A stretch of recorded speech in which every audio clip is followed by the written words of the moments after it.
Hello everybody, good evening. Let's see if we can invite a few people along that were saying that they were going to come along or might be able to. So just send a quick invite and then hopefully we can get everyone here to listen. I'll just talk a little bit rubbish for 2 minutes whilst we're waiting for them to hop on and watch the live. And so day one of our self-belief workshop. Hopefully everybody got their email this morning and have had a chance to have a look at it. You might not have had a chance today so far, that's fine. As I said, it's a work at your own pace type thing, so more than happy for you to take as long as you need to, really. But hopefully you've at least tried the link so you know if it works or not. I've not had any comments from anybody today to say that their link isn't working or that they're not able to find the booklet, or that the booklets have come through funny so they can't be read, or any issues with them. So I'll assume that everybody's that's had the opportunity to have a look at it has already had a look at it. Hi Dave, how are you? Just gonna kind of waste a couple of minutes just to kind of give everybody a chance to jump on, Dave, so hopefully you're not too strapped for time. If you do need to leave, then that's fine, just let us know and you can kind of watch the replay later. So just kind of hoping that we've got a few more people joining us. So I sent a few invites out, so we're just waiting for people at the minute. Oh, Chris, hi. I can hear you downstairs, that's really weird as well. So just hiding upstairs where it's nice and quiet for a little while as well. So I've got me coffee ready and everything all ready to go. So I hope you had a nice day and all been busy. I've been to a book launch today, Dr. Sue Peacock's Pain Management. So that was fun. Hi Cian, how are you? So yeah, so I got to do a talk at her book launch today, so that was really cool. About maybe 40 odd people there, so quite a nice one as well. And it was really good, some good feedback on my talk as well, which is quite exciting, so that was good. Okay, so we've got a couple of people here. It is only just 7 o'clock, so we will make a bit of a start and hopefully a few people will jump on. So we'll start off nice and slowly. So hopefully you did get your booklet today and that came through fine, and you've got your email as well, which would be great. If you've had a chance to look at the booklet, what you'll notice is the first kind of second page, but first main page of the booklet is some workshop rules. It's more of a bit of a fun, really, kind of set of rules. I'm not going to hold them to you or create any detentions or anything if you're not following them, but I just thought that it might be nice to just have something there just to kind of say, you know, kind of come along, have some fun, make sure you take part. Thought, got to do the doing your homework bit, got to make sure that you're putting the effort in. This really is a self-study workshop, so if you are struggling with it, I'm here to help you, but it really is down to you to kind of take the time and do the exercises yourself. So you can take your time to do these. Some people might take a lot longer to do them and might need a few weeks. Some people are quite happy to do them on the day you get them. So it depends on what you've got planned that day, how work's been, how stressed you are, how, you know, what kind of evening you've got planned. So, you know, there is no pressure on it really. It is just down to you. But just so that you are aware, there are exercises in each of the workbooks. So if you do have any questions, please make sure you are giving me a shout and asking, so I can help you while I'm available this week to you solely. You've got me all to yourselves. So the main parts of the rules really is just about respect for each other, mainly around the comments in the group. So if anybody does post a question or a query, it's just about being respectful to each other. What you find easy to understand, some people might find more difficult, but also some people may well be sharing some really personal things. So we just need to be nice, and I don't think there's anybody in this group anyway that isn't. To be honest, if you weren't a nice person, you wouldn't be here. So you know, but it's just putting it out there really, just so people feel kind of safe and they feel that they can open up and be honest and be in a secure environment, which is what I'm looking for. So one of the things I talked about in the workbook, if you haven't already read it, is that self-doubt comes from a learned behaviour.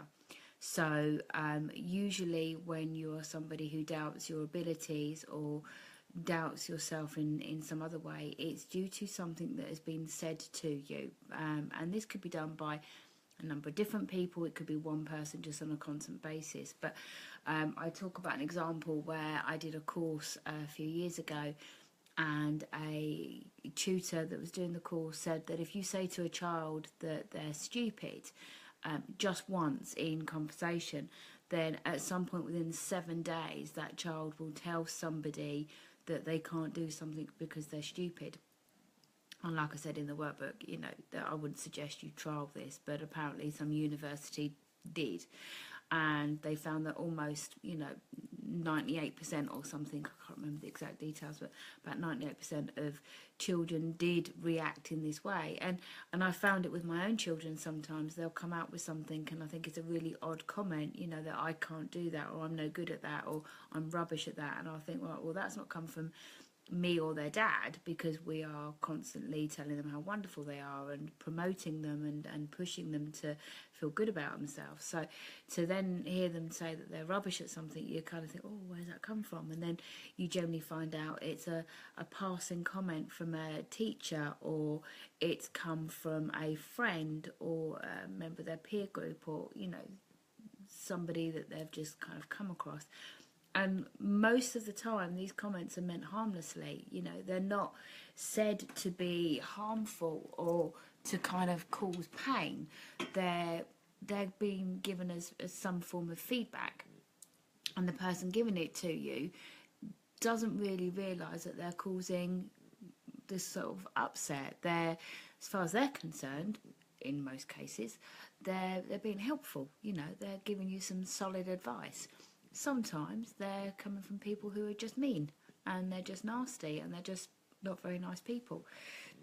And what you need to do is start trying to work out the feedback you get from people who are trying to be thoughtful and actually really do believe that they are, doing you some good, and those people that are actually just being mean and just being horrible and should be excluded from your life, or at least excluded from the part of your life where you take their opinion as warranted, or as being something that you should listen to.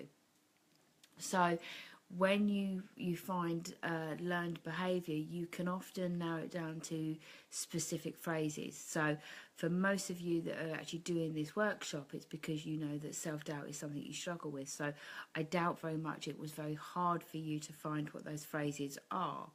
So there's a page in the workbook for you to write down a couple of phrases that are things that you find most difficult, so things that you say to yourself more often. So those things might be that, I'm fat, or I'm ugly, or I'm not pretty, or my hair's horrible, or I've got a dodgy eye, or, I'm not very good at that, or I'm not very clever, or, I couldn't do that, I'm not strong enough, and all of these kind of things.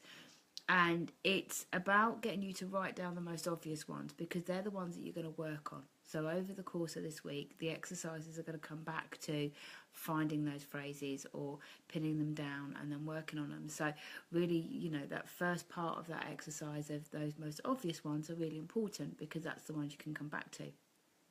So when you do that first exercise of writing down those first phrases that cause you the most kind of heartache, if you like, then a couple of pages later there's another one, and that's about who said it to you. Now, this isn't about naming and shaming, and you don't have to show anybody these, and you don't even have to write it down if you fear that maybe that person might see it at some point, because this isn't about kind of finding the person that causes you self-doubt and calling them out on it, because that's not going to work. If you're somebody that doubts yourself, then you're obviously somebody probably as well who's going to lack a little bit of confidence. And if I was to sit here now and say to you, right, what you need to do is go and find that person and say this to them, you wouldn't be able to do it. So it's about self-learning, and what we want to do is create a new learned behaviour. So one of the things I talk about in the workbook is how we change that learned behaviour. One of the examples I gave was someone who was colourblind, and I know I used the wrong version of colourblind colour preferences, but it was useful for the example I needed. So the example I used, if you haven't looked at the book yet, is that if your brother's colourblind and he tells you that grass is blue, now we now know grass is green. But if you were told at a young age by somebody that you perceived to be an expert, or somebody that you believed was better than you at something, so a big brother or a parent or a friend in the street who's slightly older and is seen to be a little bit wiser, if they were to tell you that the grass is blue, until you learn differently, you will believe that to be true. And so the example I used was that then you go to school and you meet your teacher, and your teacher tells you that grass is green, and you start to realise that actually your brother's wrong and he doesn't know that. Now, how do you decide who's right and who's wrong? How do you decide that actually it's your brother that's telling you the truth and the teacher's wrong, or vice versa? It's about where your trust lies. So when you go to school and you meet your teacher and your teacher says, no, sorry Tina, you're wrong, grass is green, not blue, I'm going to go, well, okay, I'm going to believe you more than my brother, because since then I've learned he can be a bit of an idiot sometimes, and I don't believe most of what he says anymore anyway. And my teacher's this wonderful person who knows everything about everything because they're a teacher, so they must know everything about everything. And that's what happens throughout life. You know, when you are in a relationship with somebody and they tell you how wonderful you are, it can sometimes take a little bit of time to believe that, because you may have had parents that have told you different. And until your trust with that new relationship becomes stronger than the relationship with your parents, you're going to believe one over the other. And it's key with everything. So if you are applying for a job and you are writing out your CV and you'll write a few things about yourself, if you then handed that to your friend and they went, oh, well, that doesn't sound like you. Now, their intention might not be mean. They're reading something that is very different. You know, you're writing your CV about all your good points and your friend doesn't see that side of you because they don't work with you. So they're going to be surprised by it. And what they're actually saying is, oh, I'm surprised I don't, that's not the you I see. But what they say is that doesn't sound like you. So then you start to think, oh, have I, over-egged myself? Have I been overconfident? Have I said things that, that aren't true? And a confident person would say, yeah, no, you just don't see that side of me. But somebody who doubts themselves would start to kind of go, oh my God, I've done wrong. This person has said that that's not me. And so that's difficult. That's much harder to kind of accept. And a lot harder really to kind of manage, because all of a sudden you feel like a fraud. And this happens with absolutely everything in life. About how you feel about yourself, about how you feel about relationships, about how you feel how you are as a cook. How do you know you're a good cook? Because people that eat your food tell you you're a good cook. Now, I know when I cook a dinner and I give it to the kids and to Chris, most of the time they'll say, oh, that was really lovely. And I've learned over the years what they don't like and what they do like. But if I was to cook for Gordon Ramsay, he might not like my dinner as much as Chris and the kids do. He might well love it, who knows. But if I was someone who doubted my ability as a cook, I wouldn't even ever let him taste it. If I got the opportunity to cook for him, I'd be going, there's no chance, because I'm not a very good cook. My reasons for believing I'm not a very good cook would be because other people have told me I'm not. There are occasions when your self-doubt is valid, and that's when it's based on evidence. So I might not want to cook for Gordon Ramsay because actually every time I touch the oven I burn something. I don't need somebody else to tell me I'm not a good cook. The evidence is in the bin, so I know I'm not. That's the difference between doubting yourself by a learned behaviour of the way people speak to you and act around you, and learned behaviour through evidence. And that's the main part of this first workbook that you've got today, is kind of finding the difference between those two. So writing down all the comments that are made to you, and then listing, you know, who said them and why they've come up and how they made you feel and all of that kind of stuff. And then going back and sort of saying, right, okay, why was that said to me? So another example I gave in the workbook was about when I was at work and I wanted to apply for another job. Now, at the time, I was really upset by it and I felt really let down by people, and I really did think that my boss at the time was just being horrible and just doing it to be really mean to me. What I found out later was actually what she was trying to do was save me a little bit of upset, knowing me the way she did, that I was somebody that doubted my confidence. Instead of helping me to build my confidence and build my self-doubt into self-belief, what she did was aided my lack of confidence by not letting me go for something that would stretch me, because she knew it would backfire on me. So the job was that it would be working for a higher manager, and it would be doing lots of reports and things like that. Now, all stuff I could do and all stuff that I was good at. Now, the difference that I had was that my English wasn't corporate English. So I would write things how I said them, and I would be layman's terms, and I wouldn't fluff it. I would just say, you know, A is B and B equals this. And as far as I was concerned, that's all they needed. But the company I worked for, they wanted big words. They wanted it very corporate, very kind of very much a banker kind of level, you know, and I didn't write like that. So every time I gave a report to my boss, she would correct some of my words, them to there, and all of that kind of stuff. And it was frustrating, and over a period of time I really started to doubt myself, because I knew I was good at what I did. I did qualifications where I got great feedback on my written abilities and my academic levels, and quite often I would have specific feedback on phrases I'd use and how good they were. So I knew I wasn't rubbish. I had evidence to prove I wasn't rubbish. But what I wasn't at the level that they wanted. Now, that wasn't that the level they wanted was correct. It was just that was the level they wanted. And as soon as I could understand that not meeting their requirements didn't mean that I was rubbish, it just meant that their expectation was of a different level, that was fine. Now, what she could have done is just said, look, I know that everybody that ever submits anything to this guy has it completely torn apart. They have their, you know, confidence knocked completely. And when he gives feedback, he's not nice about it. He yells and shouts and screams and stuff like that. Now, I wouldn't have wanted to work for somebody like that, not directly, and having that kind of behaviour would have been horrible. I wouldn't have liked that at all, and I would have ended up coming home really upset a lot. So she was right in telling me to not go for that job. It was the right advice to give. What she did was give it to me in a way that made it sound very personal and made it sound like I wasn't good enough for the job, not that the job wasn't good enough for me. And that's what I've learned since, and that's the difference. So if somebody says to you that you're fat, to whose level? What, you know, are you fat in comparison to the person next to you?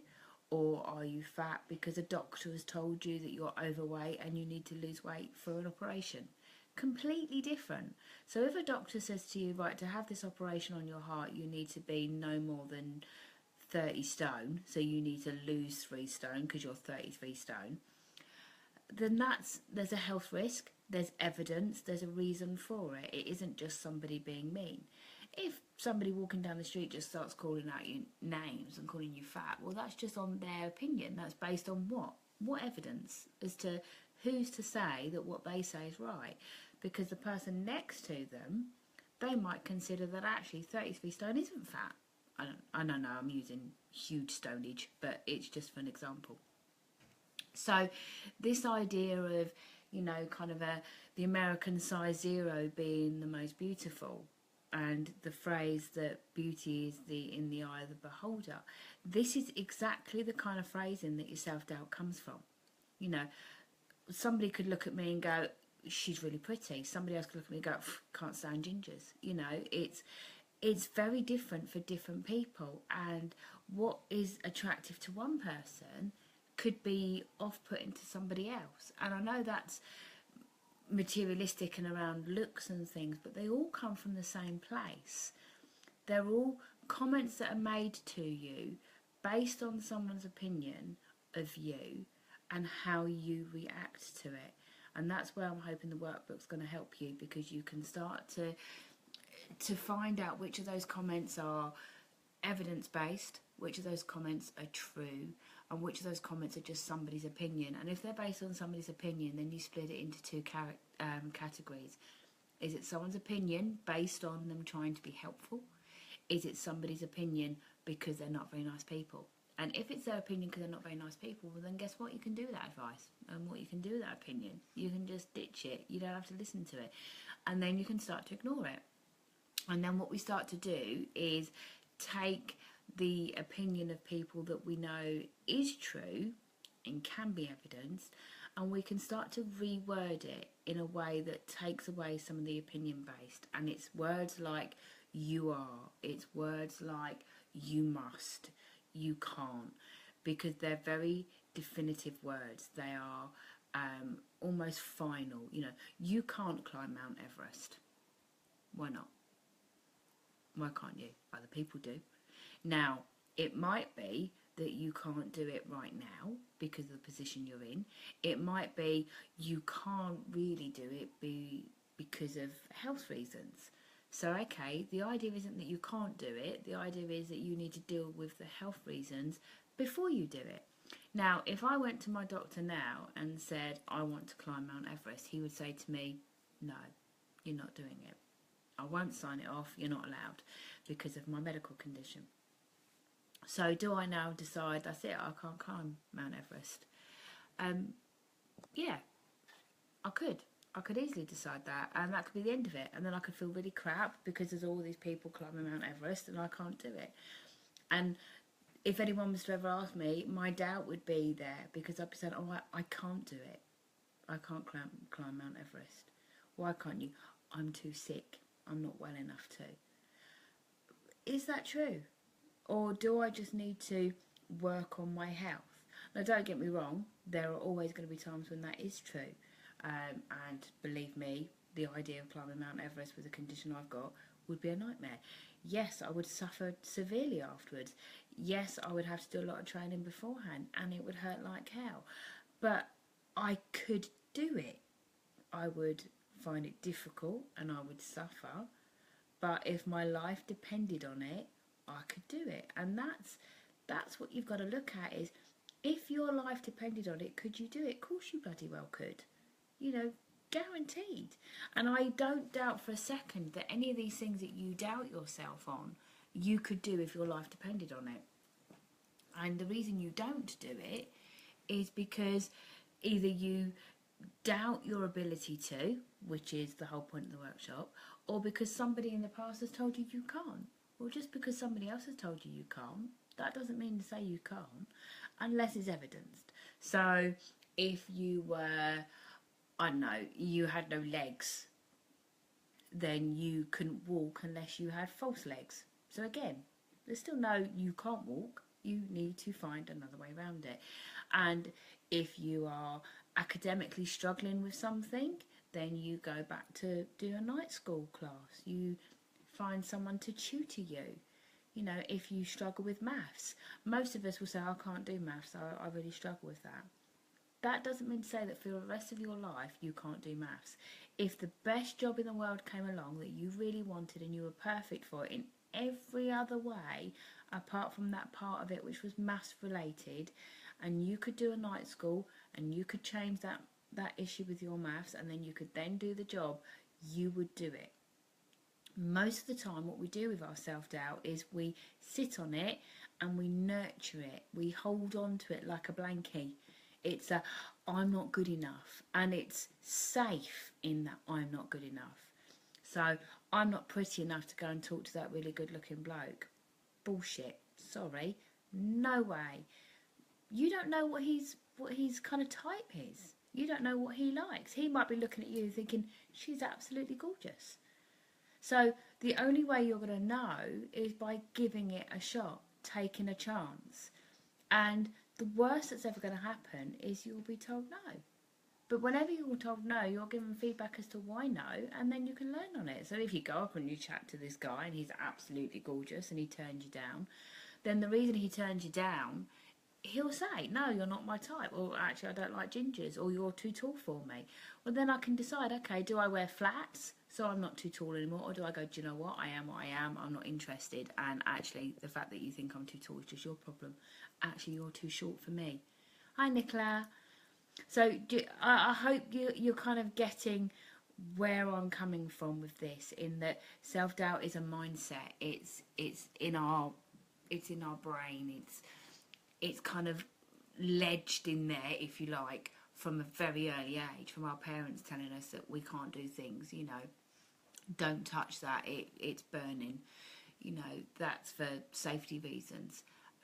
Yes, if you put your hand in fire, you are going to burn yourself, but there are other ways around doing things. And as you grow up and you become a scientist and you learn that actually when you wear certain gloves you can actually touch it, and you have to for your job, or you become a miner or you become a blacksmith dealing with fire all the time, it's a different life then, isn't it? So that you can't is no longer relevant. So it's you've got to go through it in the way that I've asked you to do in your workbook, really, to start to break down what things you can't do, because you actually, there is evidence against why you can't do it, and things you can't do or can do, you're just not giving yourself the ability to try anymore. So that's another kind of spin on it. I'm just gonna actually switch my light on because it's got dark all of a sudden. Wait 1 second.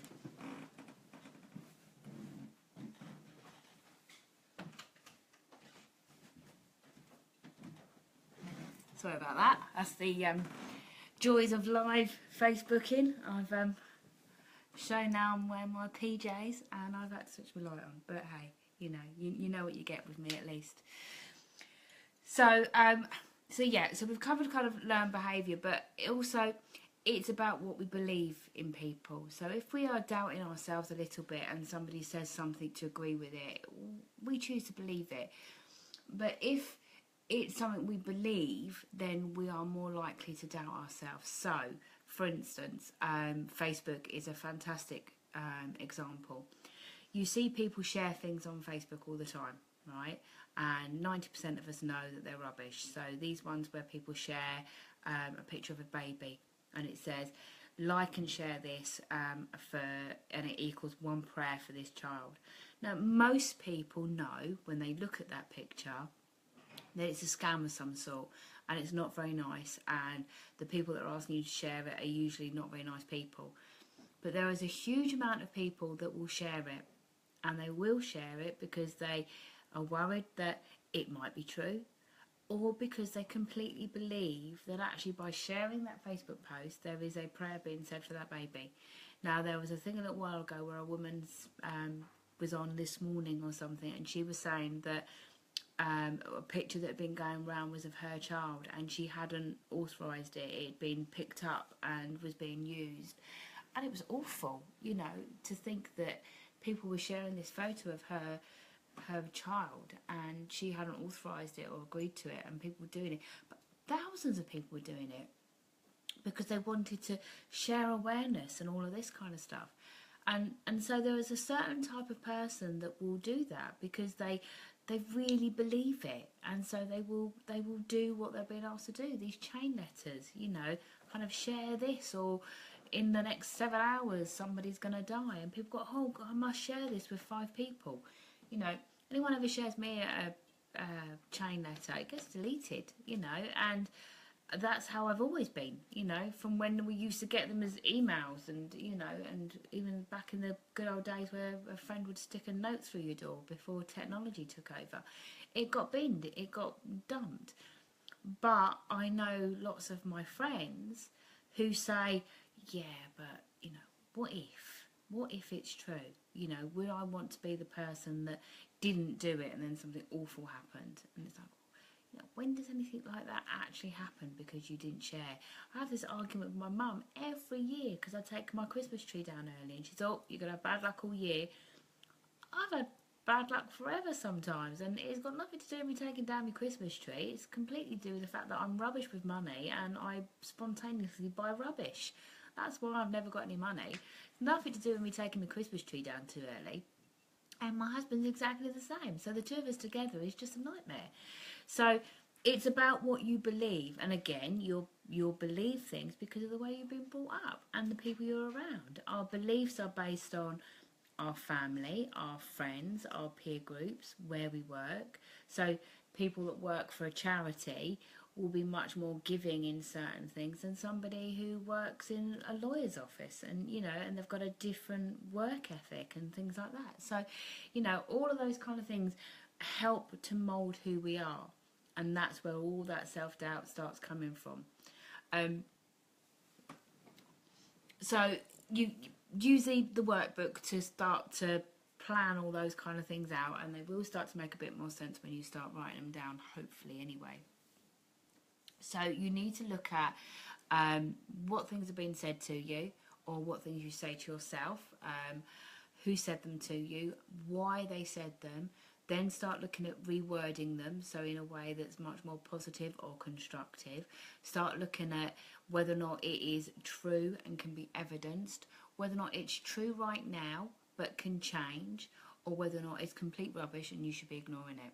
Okay, so hopefully either whilst we're talking about it or when you started looking at the workbook, there's been a little bit of a light bulb moment. What you should have been kind of going is, actually, yeah, I do hate my hair because my sister once told me it was really horrible, and actually she told me it was horrible because she wanted her hair like it and couldn't because I had long hair and she had short hair. Kind of circle completed. It all makes sense now. But we were 6, so I can ignore that now and I can put that to bed. So that's the kind of process I want you to be working through, and then you can start to really look at where you can ditch your doubts, which ones you can kind of get rid of now. So that's what your light bulb moment page is for. Just scribble down a few things. You can kind of go, oh, my aha moments, where I've really kind of gone, I've got that, I understand that now. And then I want you to move into the evaluation pages. Now what I've asked you to do there is to score how you feel about your self-doubt out of 0 to 100. 100 being that you are totally satisfied with it, in which case you wouldn't be on the workshop, and 0 being, completely depressed with it, feeling really low. Now the reason I've done a 1 to 100 scale and not a 1 to 10 scale is because things like self-doubt have a huge impact on you, and I really wanted to give it the respect that it deserves.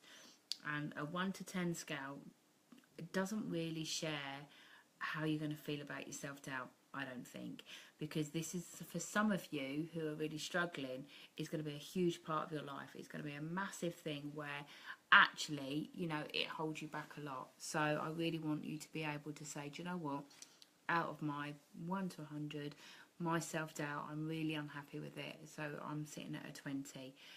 Actually, do you know what, sometimes it bothers me, sometimes it doesn't. It depends on the subject, depends on the time. You're looking at your 50-50.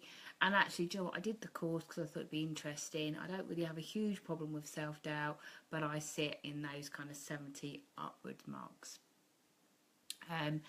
In which case I would then want you to think about why you're doing the course.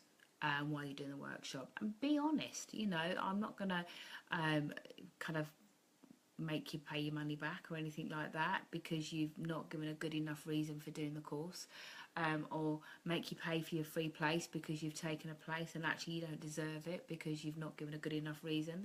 There's no consequence to it, but just really to find out why you're doing the course, or why you're doing this workshop. What was it about the level of unhappiness you had about your self-doubt made you want to do this workshop? Okay, and then think about what it stops you doing.